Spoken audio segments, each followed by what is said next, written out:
모자실 잘 들립니까? 예, 감사합니다. 서양 속담에 사과는 나무에서 멀리 떨어지지 않는다라는 말이 있습니다. 그렇지요. 사과는 사과나무에서 멀리 떨어지지 않습니다. 이 얘기는 아이는 부모를 닮는다라는 의미입니다. 우리말로 피는 속일 수 없다라는 그런 의미죠. 이 말은 때로는 좋은 의미도 쓰이고 때로는 좋지 않는 의미로도 쓰일 수 있습니다. 여러분, 자녀는 부모를 닮게 되어 있죠. 먼저 외모를 닮습니다. 저희 건물에는 학원이 많지요. 그래서 아이 손을 잡고 엄마 손을 붙잡고 이제 학원으로 가는 아이들을 보게 되면 느낄 때가 있습니다. 시도도 못하는구나. 어쩌면 저렇게 닮았냐. 그런 아이가 태반이에요. 우리 교회도 마찬가지죠. 여러분, 외모만 닮습니까? 아니죠. 습관도 닮습니다. 저에게 습관이 하나 있다고 얘기했죠. 이렇게 컵을 들고 마실 때 꼭 새끼손가락을 펴니다. 근데 이런 아이가 또 있더라고요. 이런 아이가 또 있어요. 저희 딸이 이렇게 하더라고요. 저도 깜짝 놀랐어요. 아니, 닮은 게 없어서 이 새끼손가락을 펴는 걸 닮아? 뿐만 아닙니다. 성격, 성질도 닮습니다. 어느 드라마에 보니까요, 이렇게 얘기하더라고요. 아들에게 어머니가 아들에게 이렇게 얘기합니다. 너는 어쩌면 성질이 지랄 같은 게 네 애비를 닮았냐, 그렇게. 지랄 같은 성격도 닮아요. 왜 그렇습니까? 자녀니까 닮는 거죠. 자녀가 부모를 닮는 것은 육체의 부모에 한정되는 게 아니에요. 하나님의 자녀들은 하나님을 닮습니다. 그것은요, 아주 자연스러운 거예요. 그런데 하나님은 영이시기 때문에 우리가 하나님의 외모를 닮을 수는 없지요. 우리가 하나님을 닮아간다는 건 어떤 의미입니까? 하나님이신 예수님의 마음을 품게 된다는 거예요. 그리고 그분이 했던 일을 우리도 한다는 것이죠. 이것이 닮는다는 거예요. 예수님께서 세족식 후에 요한복음 13장 15절에서 이렇게 말씀하십니다. 내가 너희에게 행한 것 같이 너희도 행하게 하려 하여 본을 보였노라. 단지 가리키는 데 목적이 있는 게 아니고 우리가 예수님을 닮아서 그렇게 하기를 원하셔서 세족식을 보여주신 거죠.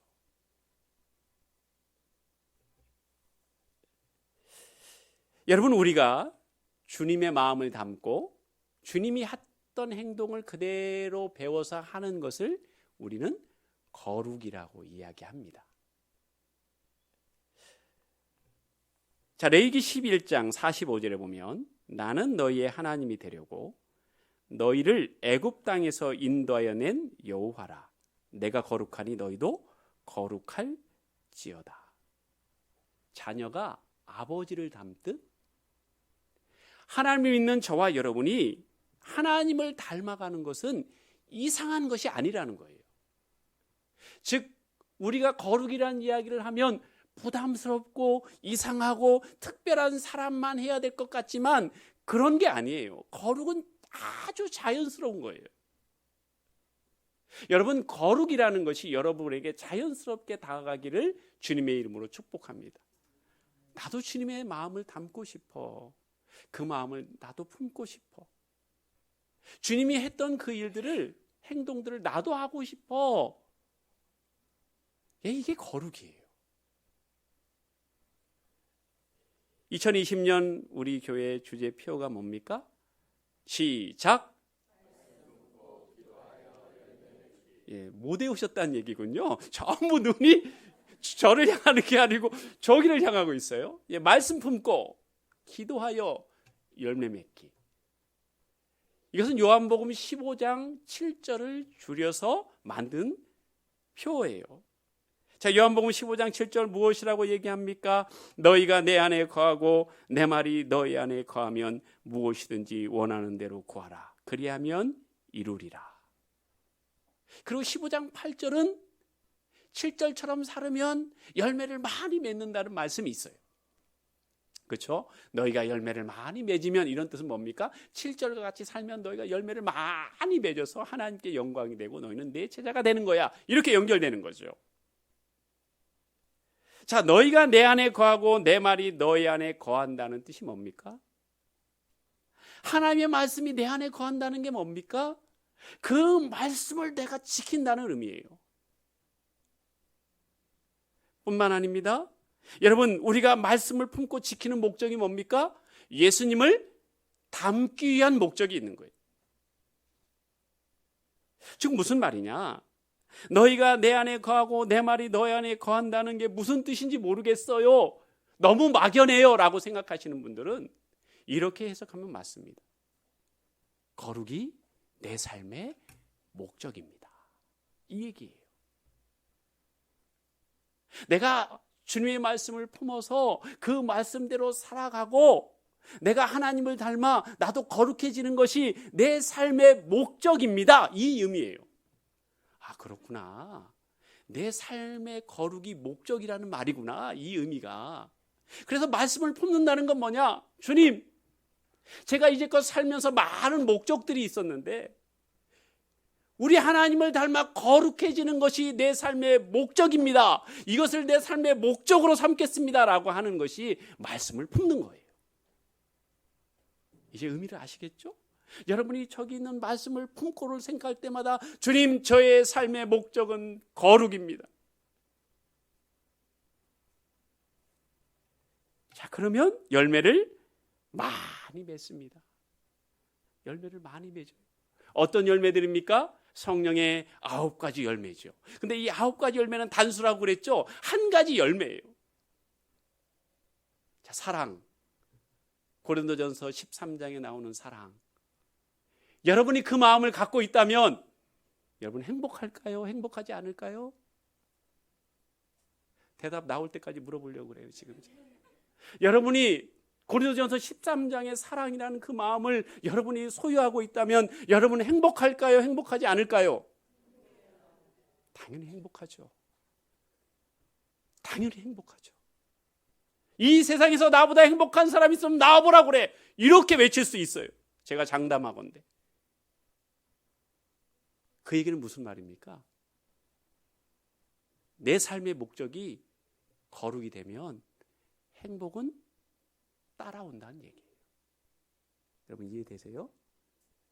여러분의 삶에 내가 주님을 닮는 것이 목적이 되면 열매는 따라오는 거예요.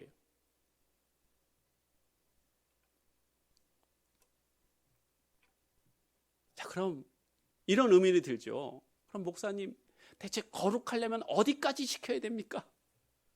어디까지 이르면 거룩해지는 겁니까? 이런 의문이 들지요. 빨리 고개를 흔들어야 그 다음으로 넘어갑니다. 예, 감사합니다. 자, 여러분, 거룩은요 수치로 나타낼 수 있는 게 아니고 관계 개념이에요. 거룩을 또 하나 정의한다면 이건 관계 개념이구나라고 머릿속에 넣고 계세요. 자, 이 성경의 말씀을 짜고 짜서 한 방울의 액기스로 만들면 어떤 말씀이 될까요? 문경식 집사님. 왜 시키느냐고요? 일부 때도 기도자를 시켰어요, 제가. 예. 자, 성경의 말씀을 짜고 짜면 어떤 액기스 한 방울이 뚝 떨어질까요? 예? 훌륭하십니다.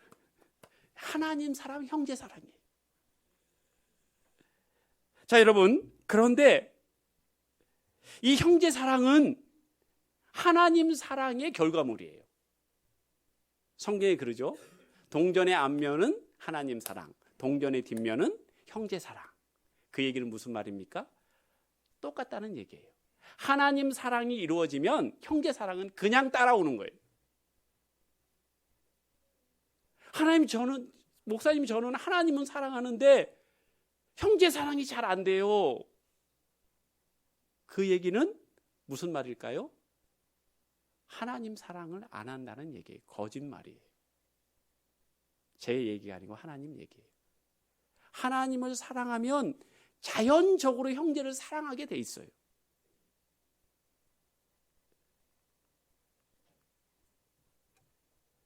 여러분, 그런데 하나님 사랑이 우리 뜻대로 됩니까? 하나님이 먼저 사랑하셨기 때문에 우리가 하나님을 사랑할 수 있는 거죠. 그런데 하나님의 사랑이 어떤 사랑일까요? 하나님이 우리를 사랑하는데 그 사랑이 어떤 사랑입니까? 나는 너밖에 없다. 나는 너를 모든 것을 다 바쳐서 널 사랑한다. 나는 너에게 모든 걸 다 걸었어. 이 사랑이 하나님이 우리에 대한 사랑이에요.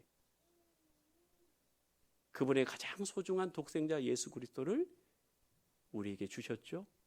가장 중요한 것을 줬다는 건 뭡니까? 모든 걸 다 줬다는 얘기예요. 여러분 그렇지 않습니까? 하나님은 우리를 그렇게 사랑하셨어요. 그 하나님의 사랑에 대한 대답이 거룩이에요. 하나님이 우리를 그렇게 사랑하셨는데 하나님 좋습니다. 나도 모든 것을 걸고 당신을 사랑합니다. 내 삶의 가장 중요한 것은 하나님 당신입니다. 라고 그렇게 관계를 맺는 것, 그게 거룩이에요. 거룩의 개념이 좀 쉬워지셨습니까? 거룩을 수치로 나타낼 수 있는 게 아니에요. 내가 그분과 어떤 관계를 맺고 있는 자예요. 자, 그렇다면 우리는 이제 알게 됐습니다. 거룩은 자연스러운 거구나. 거룩은 하나님이 나에게 가장 소중한 분이시라고 인정하는 그 관계를 맺는 게 그게 거룩이구나를 우리는 알게 됐습니다. 자, 오늘 본문은요, 거룩이 왜 중요한지를 말씀하고 있어요. 야, 거룩이 얼마나 중요한지 알아? 너희들 잘 몰랐을걸? 거룩이 이만큼 중요해! 라고 내놓는 게 오늘 말씀이에요. 자, 9절을 다 같이 읽겠습니다. 시작!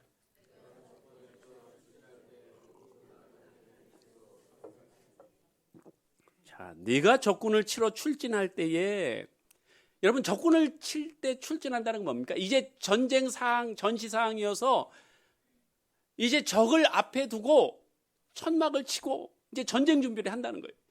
이제 시작하면 이제 가서 싸우러 나가는 거지요. 어떤 상황입니까? 위험천만의 상황이에요. 이제 언제 전쟁이 일어날지 몰라요. 적을 앞에 두고 있어요. 마주보고 있잖아요.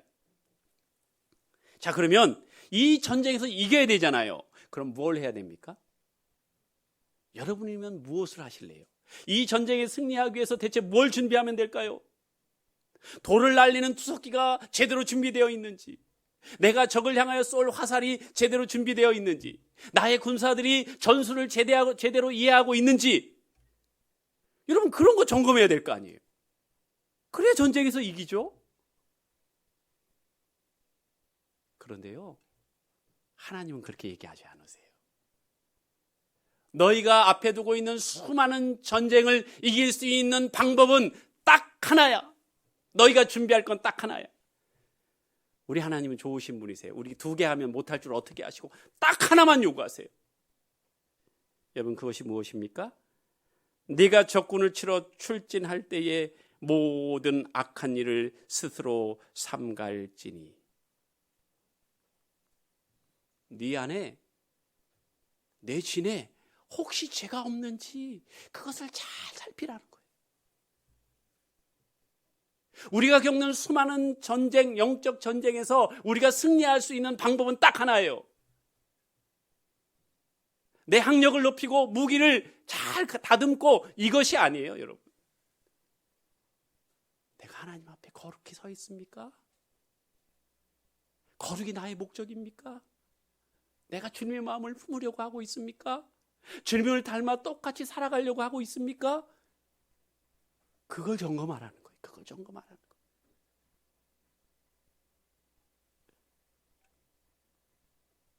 자, 그러면서 구체적으로 예를 든 것이 10절하고 11절이에요. 너희 중에 누가 밤에 몽설함으로 부정하거든 진영 밖으로 나가고 진영 안에 들어오지 아니하다가 해질 때에 목욕하고 해진 후에 진에 들어올 것이요. 자, 참 이게 참 그렇긴 하더라고요. 제가 어떻게 설명해야 되나? 여러분, 남자들이 여성의 생리를 이해하지 못하듯이 이 몽설은 무의식 세계 가운데, 즉 잘 때 야릇한 꿈을 꾸면서 정액이 배출되는 게 몽설이에요. 자, 몽설한 건 지금 오늘 부정하다고 그랬어요. 자, 그렇다면 뭡니까? 죄지요. 근데 의식적으로 지은 죄가 아니고 무의식 가운데 지은 죄예요. 자, 그런데 하나님께서는 어떻게 그 죄를 없애라고 하시냐면 진영 밖에 나가서 이른 아침에 일어나자마자 진영 밖에 나가서 해질 때를 기다렸다가 목욕한 후에 해진 후에 다시 진으로 들어와라. 여러분 이해되세요? 이런 말도 안 되는 거예요. 지금 어떤 사항이에요? 전시사항이에요. 전시사항. 그런데 진 밖에 나가서 일정한 장소에 머물고 있다가 해가 지려고 그러면 몸으로 깨끗이 닦고 해 질 때 다시 들어와라? 이런 법이 어디 있어요? 이해되세요, 이게? 여러분, 왜 해가 진 다음에 들어오라고 했을까요? 히브리인들은요, 해가 지면 또 다른 하루가 시작이 돼요. 즉, 네가 전날에 지은 죄를 그 다음 날이 시작될 때까지 깨끗이 하고 새 마음으로 진으로 들어오라는 거예요. 여러분, 오늘 말씀을 통해서 우리가 알 수 있는 게 있어요. 하나님은 무의식 중에 지은 죄도 이렇게 중하게 생각하시는구나. 우리가 생각하는 것 이상으로 하나님은 거룩이라는 걸 너무 중요하게 생각하시는구나. 이 전쟁에서 승리하기 위해서 다른 걸 요구하지 않으세요. 딱 한 가지를 요구하세요. 내 진을 거룩하게 하라.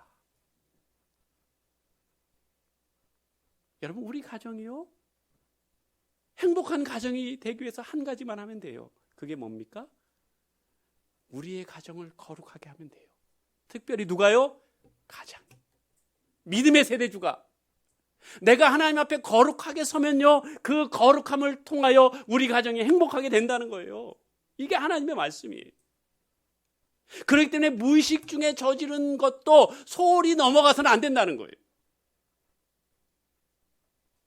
그렇다면 내 마음에 담고 있는 죄는 반드시 해결해야 합니다. 그 얘기죠. 내 안에 있는 분노, 내 안에 있는 비교의식, 내 안에 있는 미움, 내 마음에 있는 음란, 이것을 해결하라는 거예요, 하나님은.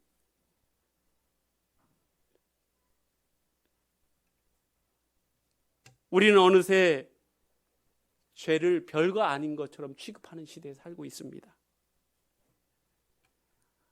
충분히 그럴 수 있지. 그게 뭐 별거야? 다른 사람도 다 그렇게 사는데? 그러면서요, 어느새 우리 마음이 무뎌졌어요. 딱지가 졌어요. 그래서 감각이 없어요. 죄된 마음을 갖고 있어도 아무렇지도 않게 생각하는 시대에 살고 있어요. 그래서 선지서는 계속 이야기합니다. 네 마음을 기경하라. 네 마음을 기경해. 그래야 소망이 있어. 그래야 열매를 맺을 수 있어. 여러분, 사단은요, 우리로 하여금 이 세상에 집중하게 만들어요. 사단의 전략은 뭐냐? 이 세상에 집중하게 만들어요. 우리 육체에 집중하게 만들어요. 그리고 행복에 집중하게 만들어요. 어떻게 하면 행복하게 살 수 있지? 내가 어떻게 해야 행복해지지?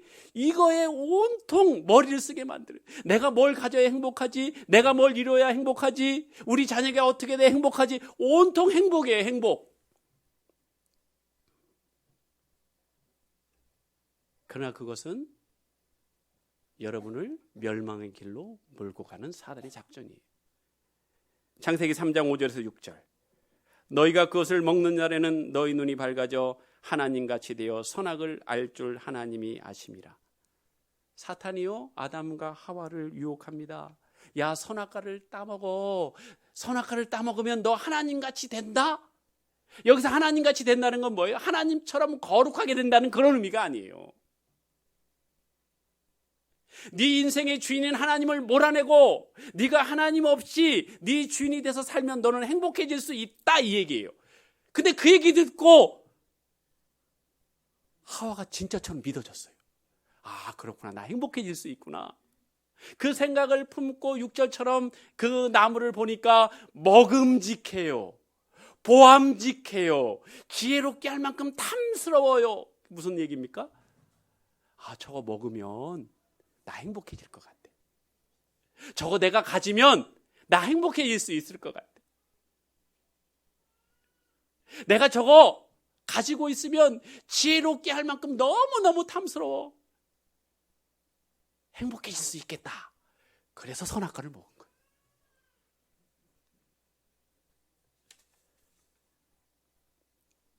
여러분, 정말 선악과를 먹고 아담과 하와가 행복해졌습니까?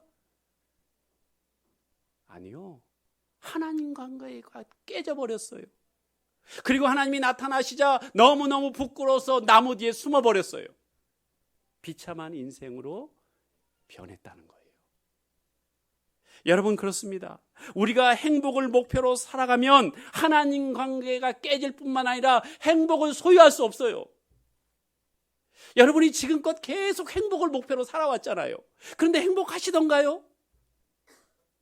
아니에요. 행복을 목표로 살면 행복할 수가 없어요. 그것을 오늘 말씀 속에서 이야기하고 있습니다. 여러분, 행복은 소유에 있지 않습니다. 어디에 있습니까? 관계에 있어요. 여러분, 왜 불안해요? 과거에 비하면 여러분 황제처럼 살고 있잖아요. 제가 어렸을 때 이렇게 잘 살 줄 몰랐어요. 마음대로 뷔페가고 마음대로 먹을 건 먹고 이런 시대에 살 줄을 몰랐어요. 자가용을 마음대로 몰고 갈지 생각도 못했어요. 그런데 행복하신가요? 여러분, 다 행복하셔야 되잖아요. 제 말이 틀렸나요? 어렸을 때 여러분의 바람대로면 여러분은 누구보다도 행복해야 되잖아요. 그런데 행복하세요? 행복은 관계에서 오는 거예요. 그런데 그것도 가장 중요한 하나님과의 관계가 깨졌는데 어떻게 행복할 수 있겠어요, 여러분? 여러분, 그렇지 않나요? 여러분의 목표는 무엇입니까? 행복입니까? 거룩입니까?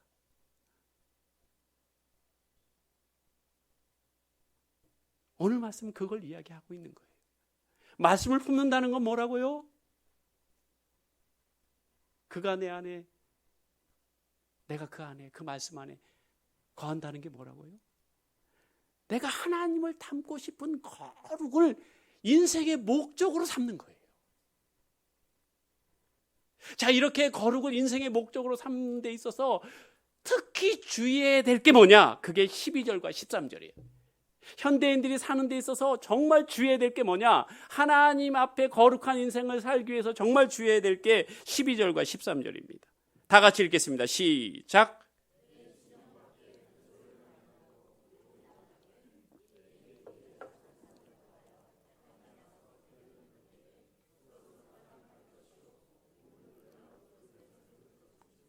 아멘. 자, 내 진영 밖에 변소를 마련하고.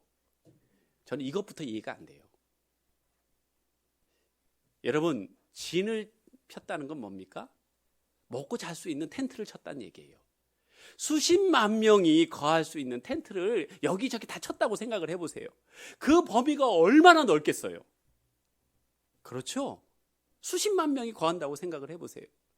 자, 그렇다면 변소 한번 가려면 얼마나 오래 가야 돼요? 여러분, 그게 합리적인가요? 언제 전쟁이 일어날지 모르는데 진 곳곳에 변소를 세워야지요. 그게 이치적으로 맞지요. 그런데 하나님은 그렇게 하지 않으세요. 변소를 어디다 세우라고요? 진 밖에 세우라고요. 왜? 진은 거룩한 곳이니까. 너희들이 거룩하면 그 전쟁에 승리할 수 있으니까. 자, 그리고 13절을 보세요. 내 기구에 작은 삽을 더하여. 자, 기구는 뭐냐면 언제 전쟁이 날지 모르니까 무기는 가지고 가야지요. 자, 무기를 손에 잡고 거기에다 작은 삽을 하나를 더하래요. 대변을 볼 때는. 그 진 밖에서 땅을 파래요. 그리고 거기에서 볼일을 보고 그 다음에 앞권입니다. 몸을 돌려 배설물을 덮을지니. 무슨 얘기입니까? 네가 싼 그 변을 눈으로 보지 말라는 거예요. 보는 걸 조심하라는 거예요. 보는 걸. 그래서 돌려서 덮으라는 거예요. 여러분, 일주일 동안 뭘 보셨습니까? 어떤 걸 보셨습니까? 요새 우상이 뭡니까? 핸드폰하고 TV예요. 핸드폰을 열면 음란한 게 수없이 쏟아집니다. TV를 보면 재미있는 것이 쏟아져요. 그런 하나님은 얘기하시는 거예요. 보는 걸 잘 봐야 돼. 이 시대는 거룩한 삶을 살기 위해서는 보는 것들을 구별해야 돼. 이렇게 말씀하고 계세요. 여러분, 사무엘 11장에 보면 다윗이 나옵니다. 해가 돌아 왕들이 출전할 때가 되면 아브몬과 싸움을 하기 위해서 왕이 출전을 해야 돼요. 그런데 다윗은 어찌된 연문인지 출전하지 않았습니다. 그리고 예루살렘 성에 거하고 있다가 저녁 때에 침상에서 일어나 왕궁 옥상을 거닐다가 그곳에서 한 여인을 발견을 해요. 목욕하고 있는 여인. 그 장면을 봤으면 바로 고개를 돌려야 되는데 그렇게 하지 않습니다. 계속해서 집중해서 그 여인을 봅니다. 그 여인이 너무 아름다운 거예요. 자신의 마음속에 각인이 돼버립니다. 그러니까 다윗이 어떻게 합니까? 3절에 보니까 다윗이 사람을 보냅니다. 그 여인을 알아보게 합니다. 여기에 그치는 게 아니에요. 4절에 보니까 다윗이 전령을 보내어 그 여자를 자기에게로 데려오게 합니다. 여러분, 잘 봐야 돼요. 잘 봐야 돼요. 오늘 하나님이 그러세요. 네 눈으로 똥을 보지 말라는 거예요. 변을 보지 말라는 거예요. 더러운 것을 보지 말라는 거예요. 네가 거룩하는데 치명적이라는 거예요. 다윗도 넘어졌어요. 다윗이 어떤 사람이에요? 그가 말씀이 없어지자 바로 넘어졌어요. 다윗과 대비되는 사람이 나오지요. 창세기 39장에 보면 요셉이 나옵니다. 39장 10절. 시위대장 보디발의 아내 여인이 날마다 요셉을 청하였어요. 뭐 하자고요? 동침하자고. 여러분, 쉽습니까 이게? 이 유혹을 물리치는 게 쉽습니까? 시위대장이면 얼마나 아름다운 여인과 결혼했겠어요? 수많은 것으로 치장했을 텐데 얼마나 이뻐 보이겠어요? 그 이쁜 여인이 매일 동침하자고 쪼르는데 여러분, 그게 쉽겠냐고요? 여러분, 요셉이 어떻게 이겼습니까? 이 유혹을 어떻게 이겼습니까? 그 자리를 피함으로 이겼어요. 보지 않음으로 이겼어요. 다윗처럼 주목한 게 아니고 그 자리를 피했어요. 여러분, 정욕의 죄는 무조건 피해야 됩니다.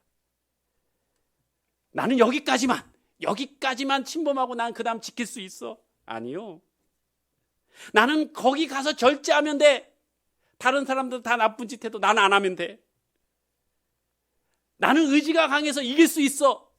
나는 되게 도덕적인 사람이거든. 여러분, 됩니까 그게? 그게 의지로 이길 수 있는 사람은 아무도 없어요. 그럼 그 피할 수 있는 힘이 어디 있냐는 거예요. 음란하고 더러운 것과 하나님이 싫어하는 것을 안 볼 수 있는 힘, 그걸 피할 수 있는 힘이 어디서 오냐고요. 어디서 올까요? 요셉은 어떻게 피할 수 있었을까요? 창세기 37장 3절에 보니까 요셉은 야곱이 노년에 얻은 아들이 너무너무 사랑했어요. 그래서 채색 옷을 입혔어요. 여러분, 채색 옷은 일반 평민이 입는 옷하고 달라요. 평민들은 일해야 되잖아요. 그래서 소매가 없어요. 그리고 무릎 위에 있어요. 그래야 일하기가 편하지요. 근데 이 채색 옷은요, 손을 덮어요. 발까지 내려가요. 그래서 왕족이나 족장이나 족장의 후계자들만 입을 수 있어요. 근데 특별히 야곱이 해준 채색 옷은 어떤 옷이냐? 하나님의 말씀, 토라를 사랑하는 자를 후계자로 삼을 때 입힌 옷이에요. 무슨 말이냐? 요셉이 그 유혹을 이길 수 있었던 것은 그 심령에 하나님의 말씀을 가지고 있었다는 거예요. 내가 하나님의 말씀을 가지거나 품고 있지 않으면 절대로 그것을 피할 힘이 없어요. 시편 119편 9절, 청년이 무엇으로 그의 행실을 깨끗하게 하리이까? 주의 말씀만 지킬 따름이니이다. 이런 뜻입니다. 젊은이가 어떻게 해야 그 인생을 깨끗하게 살 수 있겠습니까? 주의 말씀을 지키는 길, 그 길뿐입니다. 여러분, 왜 하나님께서는 이렇게 거룩을 지키라고 우리에게 요구하십니까? 그것은 14절 때문에 그래요. 14절 다 같이 읽겠습니다. 시작.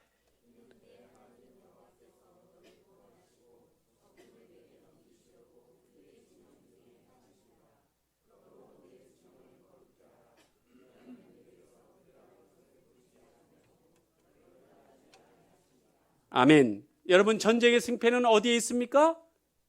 내가 무엇을 가지고 있느냐, 내가 얼마나 똑똑하냐, 내가 얼마나 준비했느냐, 여기에 있는 게 아니에요. 하나님이 나와 함께 하시느냐 않느냐의 승부가 갈려요. 오늘 그렇게 이야기합니다. 내게서 불결한 것을 보시지 않으므로 너를 떠나지 아니하시리라. 하나님이 떠나지 아니하시면 그 전쟁은 반드시 승리하게 돼 있어요. 여러분, 구약에서 행복을 뭐라고 표현한 줄 아십니까? 가장 행복할 때를 어떻게 표현한 줄 아세요? 싸움에서 이기고 전리품을 나눌 때 가장 행복하다고 표현합니다. 오늘 말씀은 뭡니까?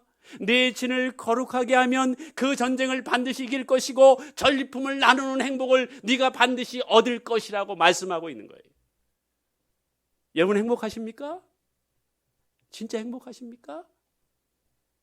왜 행복하지 않은지 알려드릴까요? 여러분은 그동안 행복이 목표셨기 때문에 그래요. 그러면 이제 어떻게 행복해질 수 있습니까? 내가 하나님을 닮아 나도 거룩한 삶을 목표로 삶으면 여러분의 인생은 반드시 행복해지게 되어 있습니다. 이건 제 말이 아니고 하나님의 말씀입니다.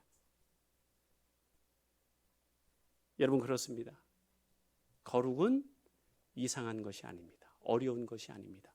자연스러운 것입니다. 그리고 거룩은요, 수치로 표현할 수 있는 게 아니에요. 하나님이 나에게 모든 걸 바쳐서 사랑하듯 나도 하나님을 그렇게 사랑하려고 하는 관계를 맺는 것이 거룩입니다. 그게 우리의 삶의 목표가 될 때 여러분은 반드시 이 세상에서 가장 행복한 사람이라고 자신 있게 얘기할 수 있는 그런 아름다운 삶을 살 수 있을 것입니다. 기도하겠습니다.